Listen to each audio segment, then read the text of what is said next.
Sur le bouquet numéro 6 de Canal+, attribué à Djoliba TV News, le signal est coupé depuis hier mardi 26 novembre. Cette mesure intervient après l'expiration du délai de 72 heures accordé par la HAC à la chaîne en vue du retrait de sa licence. Pour que vous émettiez, il faudrait que vous ayez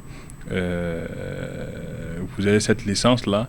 Donc dès lors que cette licence est retirée, ni plus ni moins, ça voudrait dire que vous devez fermer les portes parce que c'est cette licence-là que vous exploitez.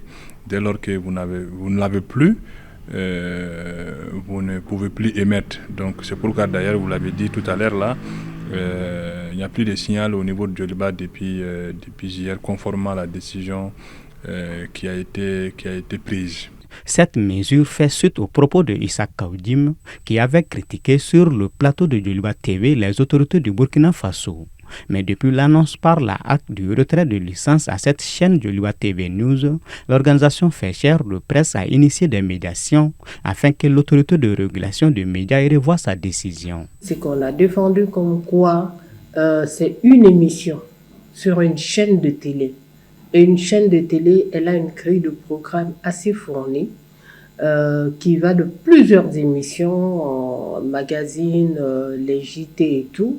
Donc, au pire, on demanderait à ce que la décision de fermeture définitive soit revue, ne serait-ce qu'à peut-être avoir une décision plus allégée.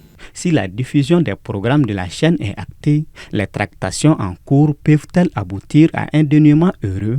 C'est plus de 45 personnes qui vont aller au chômage. Et au Mali, on sait très bien que si on parle de 45 personnes qui travaillent, derrière eux, ils ont des familles. Donc, c'est 45 ménages.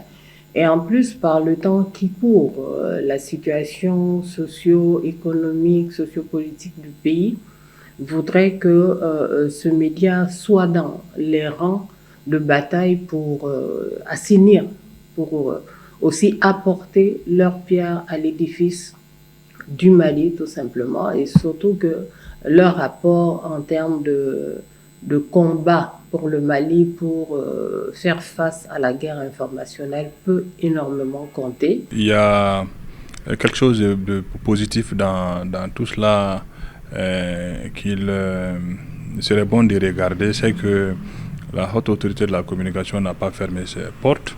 Au niveau des organisations professionnelles, sous la houlette de la maison de la presse, les efforts aussi n'ont pas, les réflexions, les efforts n'ont pas cessé pour voir dans quelle mesure une solution soit trouvée effectivement à cette situation-là. Lancée en juin 2021, Djoliba TV News est une chaîne d'infos en continu avec des programmes orientés vers le traitement de l'actualité politique du pays et de l'étranger. En 2022, elle avait écopé de 2 mois de suspension après la diffusion d'un éditorial qualifié par le même régulateur des médias d'expression à forte connotation péjorative.